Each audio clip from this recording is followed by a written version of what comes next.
일반적인 종교에서는 끊임없이 어떤 창조주를 상정하고 그 창조주는 누구도 넘볼 수 없는 자리, 절대 권력, 절대의 환경을 이야기하고 있어요.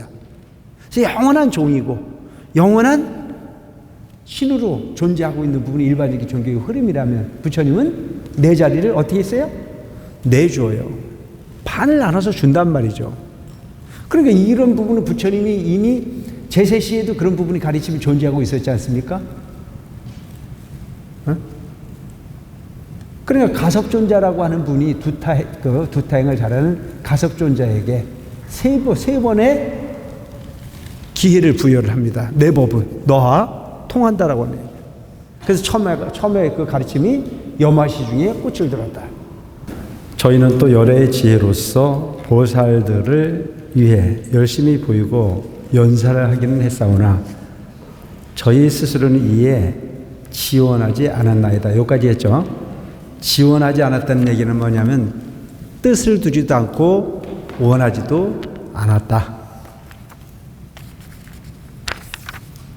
그 까닭은 부처님께서 저희가 소승조화함을 아시고 방편력으로 저희가 근기를 따라 설하셨건만 저희는 자기가 본래 부처님이 아들인 줄은 모르고 있었기 때문이다. 오늘날 우리가 흔히 보면 부처님 제자들도 당연하지만 여러분들이 부처님을 믿는 부분의 이유는 성불을 하고자라고 하는 마음으로 시작한 거 아니잖아요. 여러분들이 절에 오신 이유는 뭐 때문에 오셨어요? 세속적 욕망. 기도를 하기 위해서 오신 것이 아니고 세속적 욕구를 부처님 가르침으로 채울 수 있을 것 같은 마음으로. 그러니까 이걸 여러 번 설명을 하지만 힘들게 살고 싶지 않고 안 늙고 싶고 안 아프고 싶고 좋은 사람 만나고 싶고 돈 많이 벌고 싶고 남보다 우월해지고 싶고 편하고 싶고 이런 부분을 내 노력으로 안 되는 부분을 부처님 가피로 가능할까 싶은 생각으로 오신 게 여러분들이 절에 오신 인연의 시작 아닙니까? 인정하시죠? 그렇게 시작했는데 지금 와서 보니까 자꾸 공부를 해서 불교 가까이 가다 보니까 스님들이 이상한 걸 가르쳐요. 이 세상의 삶은 고통 아닌 게 없다. 이 세상의 모든 부분은 다 고통과 더불어 산다. 무엇이 고통이냐? 나는 게 고통이고 늙는 게 고통이고 병든 게 고통이고 죽는 게 고통이다. 사랑하는 사람과 헤어지는 것이 고통이고 미운 사람하고 만나는 것이 고통이고 구하되 구지지 않아서 고통이고 여기 우리 얼마 전까지만 해도 더워 죽겠었는데 지금 어때요? 추워 죽겠어요. 매사가 편안한 부분이 세상에 없어. 이걸 채워놓으면 저게 부족하고 저걸 채워놓으면 이거 부족하고 그래서 항상 고통으로 일관하는 우리 삶이 우리 삶이다. 그럼 그 고통은 어디서부터 하느냐? 탐내는 마음, 성내는 마음, 어리석은 마음으로부터 비롯됐다. 오늘도 내가 누구한테 그런 얘기를 했어요. 자, 이 세상이 왜 근심스러우냐? 이 세상이 왜 많은 번뇌로 괴로울까? 한 가지만 없으면 돼. 잘 살고 싶은 마음, 남보다 잘 되고 싶은 마음, 오늘보다 더 편해야 되겠다는 마음. 오늘과 같은 이 현상이 좋은 환경에 있는 사람들은 그것이 지속되어지길 바라는 마음, 내지는 욕심을 적게 가지면 우리는 불안할 게 하나도 없어요. 당연히 이 세상에 난 사람들은 늙어야 안 늙어요? 당연히 늙는 걸 알면 늙는 거에 괴로울 일이 하나도 없잖아요. 근데 많은 사람들이 이야기하기 시작하면 친구들만 만나면 뭐라고 그래요? 안 늙고 싶다. 안 늙는 비결이 없을까? 안 아프고 싶다. 아프고 싶지 않다라고 이야기를 해요. 안 죽고 싶다. 그런데 그건 되는 거야, 안 되는 거야? 안 되는 걸 알면서도 끊임없이 거기에 매달려 가고 있는 부분의 삶이 우리 삶이다.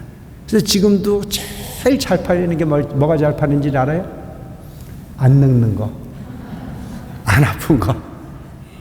그렇지만 그거는 인간이 추구하고 있는 부분이 욕망일 뿐이지 채워질 수 없는 부분이라고 하는 사실을 우리가 알고 있어요. 근데 그 안 되는 걸 알면서도 혹시나 이게 있으니까 그런 부분들이 나를 자꾸 괴롭게 해요.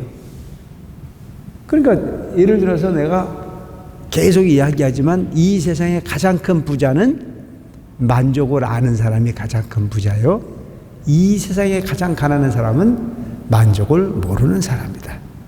부자의 한계는 정해져 있지 않아요. 그래서 소욕지족하라. 적은 욕심으로 목표를 정하면 행복은 자주 와요. 목표를 크게 정해놓으니까 문제가 생기는 거죠. 여러분, 내일 소풍 간다 그러면 밤잠이 잘 와야 안 와요? 그런 기억이 있죠. 근데 지금 이 정도 나이가 되니까 그까지 그 소풍이 비가 오거나 말거나 신경이 쓰여야 안 쓰여요? 안 쓰이잖아요. 근데 왜 밤잠이 안 왔느냐 이거예요. 탐심이 있으니까. 내일은 재미있을 거니까, 내일은 좋을 거니까 라고 하는 기대심리가 강하다 보니까 밤잠이 안 오는 거잖아요. 그러니까 내가 내 마음으로 미리 어떤 걸 설정해 놓으면 그 설정한 부분이 성취되어지길 바라는 욕구가 강해지고, 그 욕구가 강해지는 것만큼 우리는 근심과 괴로움이 많이 만들어질 수밖에 없는 거다. 그래서 여기서 이야기하고 있는 부분은 뭐냐면, 부처님께서 저희가 소승법을 좋아함을 아시고, 뭐가 소승법이라는 자체는 우리가 사는 삶의 행복이야. 이게 소승법이에요. 나 하나가 행복하면 되는 거야. 그래서 소승에서 최대한 줄 수 있는 부분이 뭐라고 얘기했어요? 니르마나, 열반나기라, 열반나. 근심이 없는 삶. 근데 부처님께서는 우리에게 주고자 했던 부분이 소승법이라고 하는 부분으로 채워주기 위해서 오신 것이 아니고 더 큰 걸 주기 위해 오셨는데, 그 큰 것은 뭐냐면 대승법의 핵심, 일체중생 시류불성, 모든 중생이 불성의 소유자요, 그 불성이라고 하는 부분을 일깨우면 부처님이 가지고 계시는 모든 능력을 상속할 수 있다. 부처님은 그렇게 쪼잔한 분이 아니야. 내가 가지고 있는 능력이 우주법계의 모든 이치를 다 깨달아 일체중생의 모든 고통을, 모든 행복을 영원한 무상정등 정각에 이르게 할 수 있는 분의 능력을 가지고 오셨다. 그 능력을 나만 가지고 나한테 복종하라, 이런 원리로 오신 분이 아니에요. 이게 불교와 타종교의 차이잖아요. 일반적인 종교에서는 끊임없이 어떤 창조주를 상정하고, 그 창조주는 누구도 넘볼 수 없는 자리, 절대 권력, 절대의 환경을 이야기하고 있어요. 그래서 영원한 종이고 영원한 신으로 존재하고 있는 부분이 일반적인 종교의 흐름이라면, 부처님은 내 자리를 어떻게 했어요? 내줘요. 반을 나눠서 준단 말이죠. 그러니까 이런 부분은 부처님이 이미 제세 시에도 그런 부분이 가르침이 존재하고 있었지 않습니까? 그러니까 가섭존자라고 하는 분이 두타행을 잘하는 가섭존자에게 세 번의 기회를 부여를 합니다. 내 법은 너와 통한다라고 하네요. 그래서 처음에 그 가르침이 염화시 중에 꽃을 들었다. 많은 대중이 모여있는 가운데 부처님께서 수많은 대중이 모여있는 가운데 법상에 오르셔서 법을 설하기 위해서 가만히 앉아있는데, 모두가 고요히 그 거룩한 부처님이 법설을 듣기 위해서 고요해하고 있을 때 부처님께서 꽃을 하나 탁 들어서 이렇게 보여주셨어요. 그러니까 그 많은 대중 중에 그 꽃을 든 이유를 몰라. 근데 오직 하나 저 멀리 앉아있는 가섭존자가 빙그레 웃으면서 부처님의 의도하신 바를 알아먹었어. 염화시 중에. 그렇게 부처님은 내 법을 네가 알아먹고 내가 너한테 이런 부분을 가르침을 이해시킬 수 있는 부분의 가르침이 부처님 가르침의 핵심이에요. 그 부처님의 가르침은 차별이 없어. 꽃을 들어 보였는데 그 꽃을 들어 보인 부분은 가섭존자만을 위해서 보였겠습니까? 아니, 모든 대중에게 이 의미를 알아먹어라라고 얘기를 했을 때, 그것은 그 법은 그대로 저 하늘에 있는 태양이 빛날 때 그렇게 빛나는 빛을 받아들인 부분은 가섭존자 혼자였고, 대중은 그 의미를 모르니까 눈만 멀뚱멀뚱해지는 부분은 당연한 거예요. 그러니까 이 세상은 부처님이 가르침도 중요하지만 그 부분을 받아들이는 우리 마음이 그만큼 중요하다는 사실을 알고 갈 필요가 있습니다. 아시겠죠? 그 불교는 셀프란 말이에요. 셀프. 내가 내 마음을 열어야 되는 거예요. 차별이 없어 불교는. 누구 특별한 사람에게 뭘 주거나 이런 부분이 아니야. 그냥 모든 중생에게 부처의 성품이 있다는 사실을 가르쳤고, 두 번째가 뭐냐면은 가섭존자가 첫 두타행을 했다 멀리 갔다가 늦게 들어오는 바람에 모든 사람이 다 자리를 차지하가지고 앉을 자리가 없어. 부처님이 고요 앉아 계시다가 저 멀리 가섭존자가 온 사실을 알고 가섭을 불러서 당신이 앉아있는 법당의 반을 탁 내줘요. 여기 와서 앉아라. 이게 반분자의 가르침. 얼마나 거룩해. 감히 부처님이 앉아 계시는 자리를 중생이 가서 앉을 수 없잖아요. 하지만 뭐라고 말씀을 하시는 거예요? 내 법은 차별이 없다. 이해를 한다면 공유할 수 있는 부분이 가르침이 부처님이 가르칩니다. 아시겠습니까? 이런 거룩한 부처님의 가르침의 종교를 타 종교와 동일시하는 분들이 많이 있어요. 이걸 믿든 저걸 믿든 종교는 똑같아. 어떻게 똑같아? 똑같을 수가 없잖아요. 다 생각을 해보세요. 불교는 부처님과 같은 인격을 만들어주기 위한 종교라고 하는 사실을 이런 가르침에서부터 우리가 충분히 이해할 수 있는 부분 아닙니까? 인정하시죠? 이게 바로 불교예요. 그리고 부처님이 열반에 드시고 난 이후에 이미 소위 관에 모셔가지고 사라상소에서 열반에 드시고 난 이후에 염을 해가지고 소위 다비를 하려고 준비를 하고 있는 상황에 가섭존자가 멀리 늦게서 그 소식을 듣고 쫓아와서 부처님의 관을 돌아요. 그때 부처님께서 그 열반에 드신 이후에도 가섭존자에게 그 소위 관 속에 있었던 두 발이 바깥을 향해서 나오는 부분을 보면서 곽치상부라 내 법은 영원하다 이거죠. 나는 육신을 멸해서도 법은 영원하다는 사실을 가르쳐서 가섭에게 법을 전한 세 가지의 전한 법이 있다. 우리는 이런 부분에서 느낄 수 있는 게 뭐냐면 불교라고 하는 부분은 특별한 어떤 존재의 절대의 어떤 그런 가치를 이야기하는 부분이 아닌 깨달음의 종교다. 모든 중생에게 내 마음을 어떻게 쓰느냐에 따라서 내가 어떤 노력을 하느냐에 따라서 달라지는 미래의 주인공이 될 수 있다고 하는 사실을 이야기하고 있습니다. 그래서 여기에서 소승의 법을 좋아한다는 얘기는 중생이 사는 세계에 중생의 욕구에 충실한 부분을 좋아한다는 사실을 아시고 방편력으로 저희가 근기를 따라 살아셨건만 저희는 자기가 본래 부처님의 아들인 줄을 모르고 있었대요. 부처님께서 사바세계에 오신 얘기는 일체 중생이 당신의 아들이라는 줄. 그래서 불교는 뭐예요? 불자예요. 불자. 불자가 부처불자의 놈자자가 아니에요. 부처불자의 아들자자입니다. 아시겠죠? 그럼 내가 이제 이렇게 얘기를 하니까 나는 딸인데요? 여기서 이야기하고 있는 부분은 상속자를 얘기해요. 상속자. 남녀를 이야기를 하는 부분이 아닌 상속자. 부처님의 법을 상속할 수 있는 가능성이 있는 존재들이라는 얘기죠. 그래서 부처님으로부터 우리는 뭘 상속을 받을 거냐? 나울라라고 하는 부처님 아들이 아버지 저한테 상속을 주세요. 그러니까 부처님께서 어떻게 했어요? 머리를 깎여서 스님 만들었잖아요. 이게 상속이에요. 뭘 상속할 거냐? 부처님의 법을 상속해야 된다는 거죠. 그럼 부처님의 법을 상속하려고 하면은 뭐가 돼야 돼? 그릇이 돼야 돼. 그래서 그 법의 상속자라고 하는 부분을 이야기를 할 수 있는 부분이 우리는 우리 마음에 십법계, 법계구족이라는 걸 계속 설명했잖아요. 법계구족. 여러분들은 10가지가 구족되어 있다. 이건 여러분들이 꼭 기억할 필요가 있는 거예요. 불교라고 그러면. 그 법계구족이라는 자체는 십법계가 어떤 게 십법계냐? 이건 외울 필요가 있어요. 어디 가서든지 얘기한 네 마음에 십법계가 있어. 거룩하게 이야기할 수 있어요. 어떤 사람을 얘기하더라도. 네 마음에 지옥, 악이, 축생, 수라, 인간, 천, 성문, 연각, 보살, 불. 법계가 여러분들에게 있어요. 여러분들에게.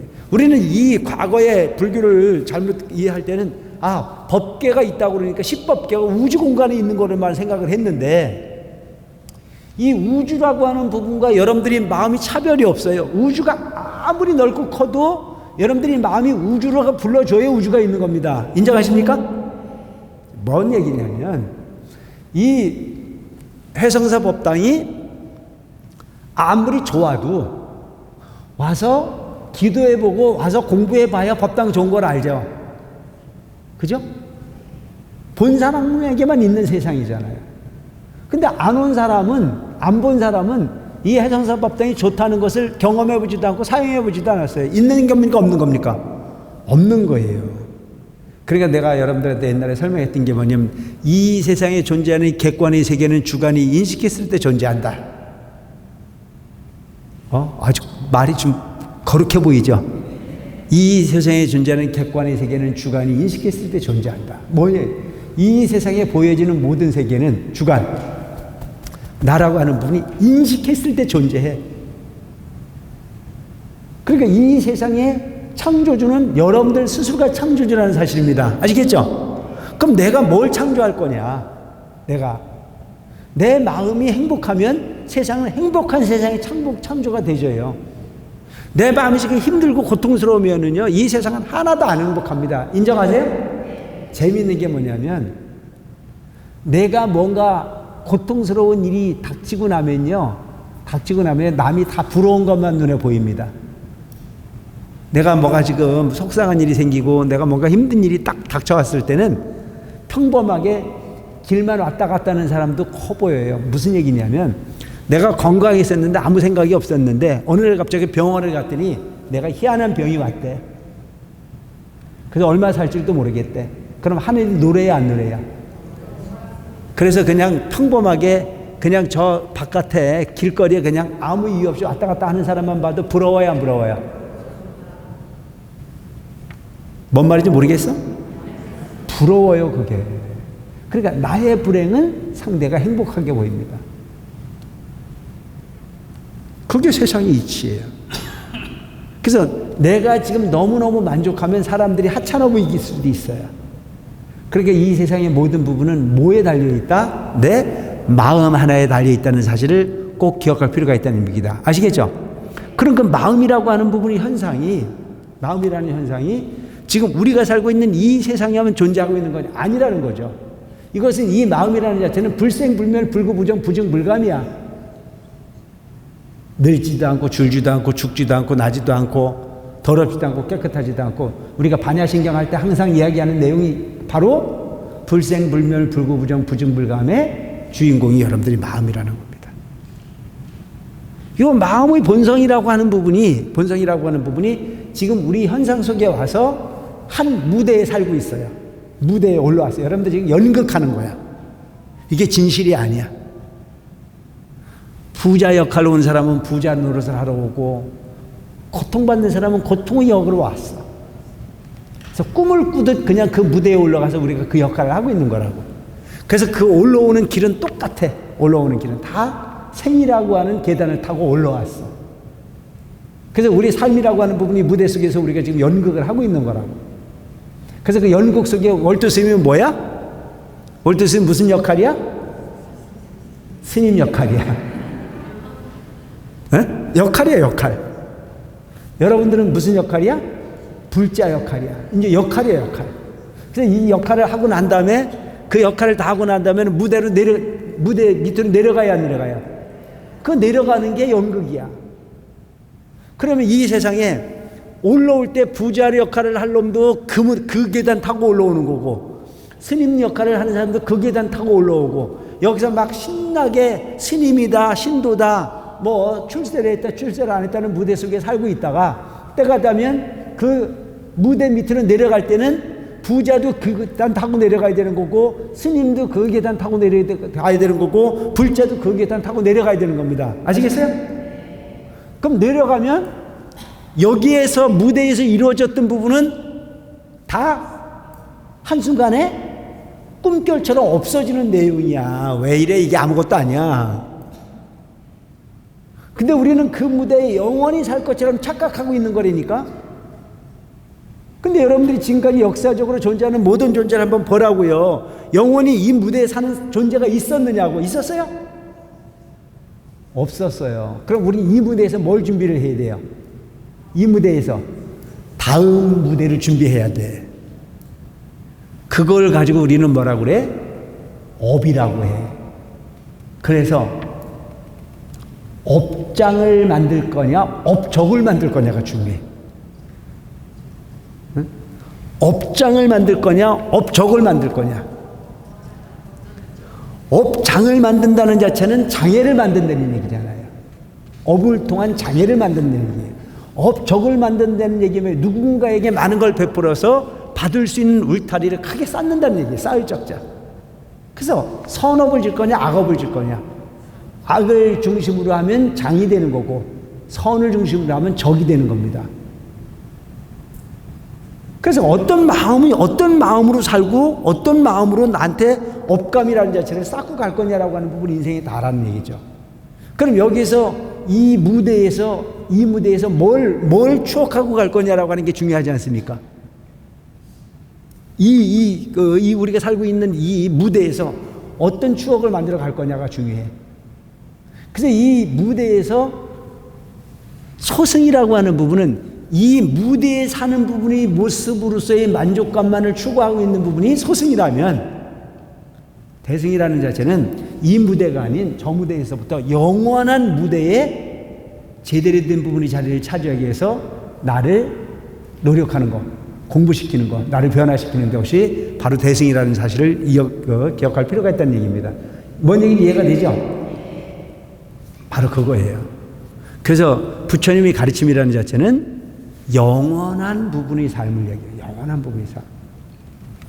이 제사에 저희는 세존께서 불지를 아끼지 않으셨음을 아나이다. 여기서 얘기하는 불지라는 자체는 부처님의 지혜. 왜냐하면 저희는 예전부터 부처님이 참때 아들이면서도 오직 소승법만을 좋아하였기 때문이었나이다. 부처님께서 이 사바세계에 오신 이유는 일체 중생이 다 당신의 아들로서 상속을 주기 위해서 오셨는데, 이 부처님 제자들은 아들이라는 사실은 인정을 하면서도 본래 아버지가 아들한테 주고 싶은 것은 조금 주고 싶어요, 많이 주고 싶어요? 모든 아버지는요, 내가 가지고 있는 모든 부분 그 이상을 주고 싶어요. 이 세상의 모든 엄마는요, 내가 가지고 있는 그 이상을 주고 싶은 게 모든 엄마들의 마음이에요. 그래서 나는 좀 힘들어도 너만큼은 많이 가르치고 싶어요, 안 가르치고 싶어요? 그래서 내가 얘기하잖아요. 이 세상의 모든 엄마나 모든 아버지는 내 자식에게만큼은 어떤 존재예요? 잔소리의 대상이다. 잔소리의 대상이다. 그 잔소리는 나쁜 게 아니에요. 사실은 알고 보면. 얼마나 애달프면 했던 얘기를 또 하고 또 할까요? 망하라고 할까요? 아니에요. 너 편하라고 하는 거예요. 공부해라 울면서 공부하라고 호소하는 것은 네가 나보다 더 행복한 삶의 주인공이 되라고 얘기를 하는 거잖아요.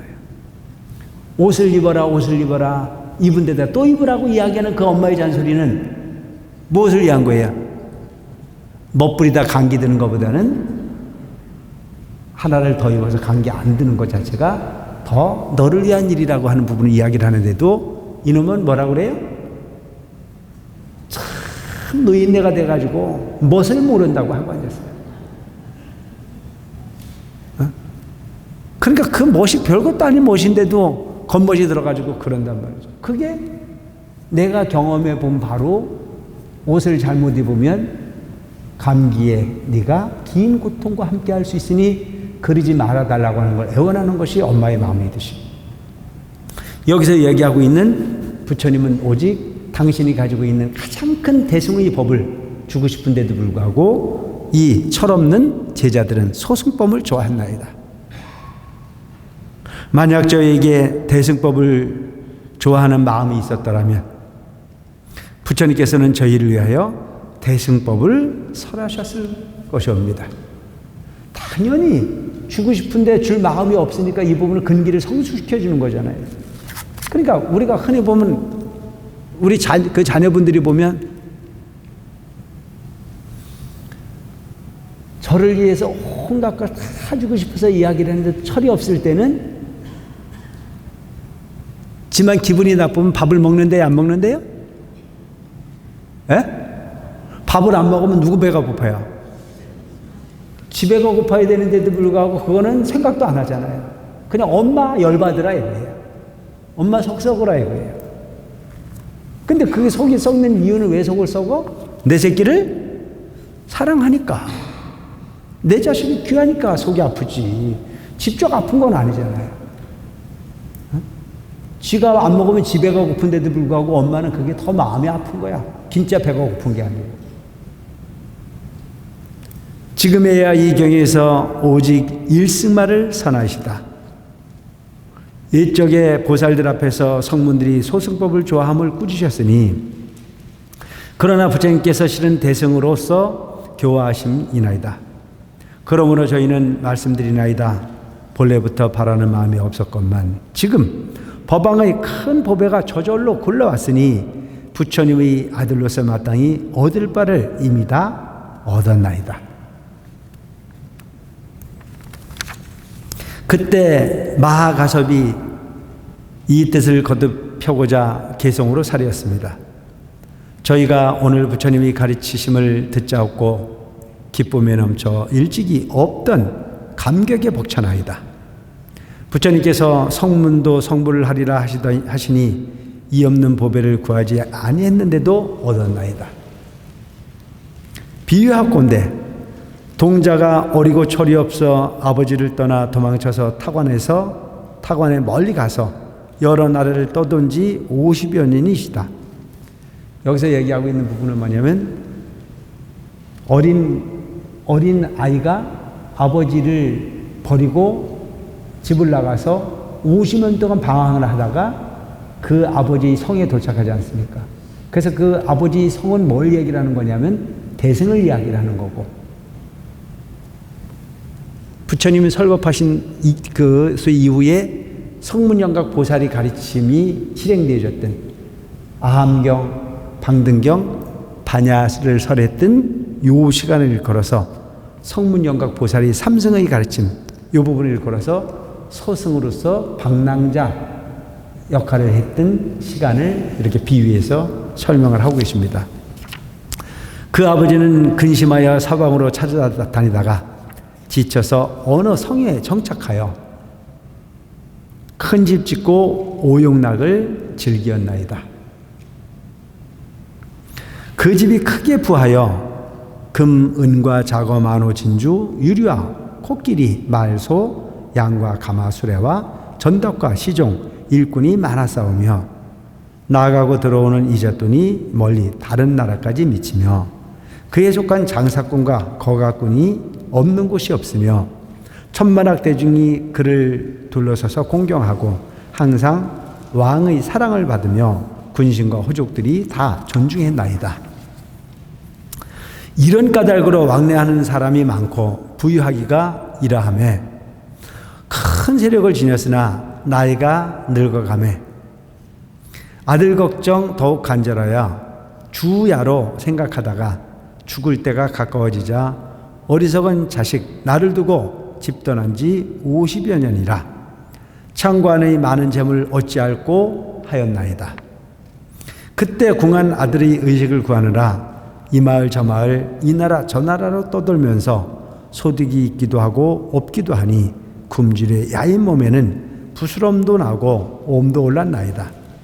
이곳저곳 전전하다가 아버지가 사는 성에 이르러 품팔이로 다니다가 마침내 아버지 집에 이르렀나이다. 그때 장자는 그의 집 문 안쪽에서 보배휘장이 크게 치고 사자자에 앉았는데 건속이 애워싸고 여러 사람이 모시고 선 가운데 혹 금, 은과 보물을 계산하고 재산의 출납을 문서에 기록하는지라 궁한 아들은 그 장자가 부유하고 고귀하여 존엄함을 보고 이렇게 생각하였나이다. 이는 국왕이거나 왕과 비슷한 사람이다. 놀랍고 두려워 스스로 개의 여기며 내가 여기 왜 왔을까 하다가 다시 또 생각하였나이다. 내가 여기에 오래 있다가는 붙들려 강제로 일하게 되리라 하고는 달아나 빈촌으로 가서 품팔이를 하려고 하였나이다. 그때 장자는 사자자의 높이 앉아서 멀리서 그를 바라보고 말하지 않고도 아들인 줄 알고는 곧 사람을 시켜 붙들어 오게 하니 궁왕 아들은 놀라 부르짖으며 미혹스러워하고 근심하다가 땅에 쓰러져 이 사람이 나를 잡아가니 반드시 죽이리라. 어찌하여 의식을 구하러 내가 여기까지 왔던가 하였나이다. 장자는 아들이 어리석고 둔하며 졸렬하여 나의 말을 믿지 않을 것이며 내가 아버지인 것도 믿지 않을 것을 알고 방편을 써서 다시 사람을 보내되 애꾼 눈에 키가 작고 누추하여 위엄과 덕이 없어 보이는 사람을 보내면서 내가 가서 말하되 품팔 데가 있으니 함께 가자고 하고 똥을 치면 품삯을 배로 주리라 하라 하니 궁한 아들이 이 말을 듣고 기뻐하며 따라와 똥 치는 일을 하며 집과 방을 깨끗이 청소하였나이다.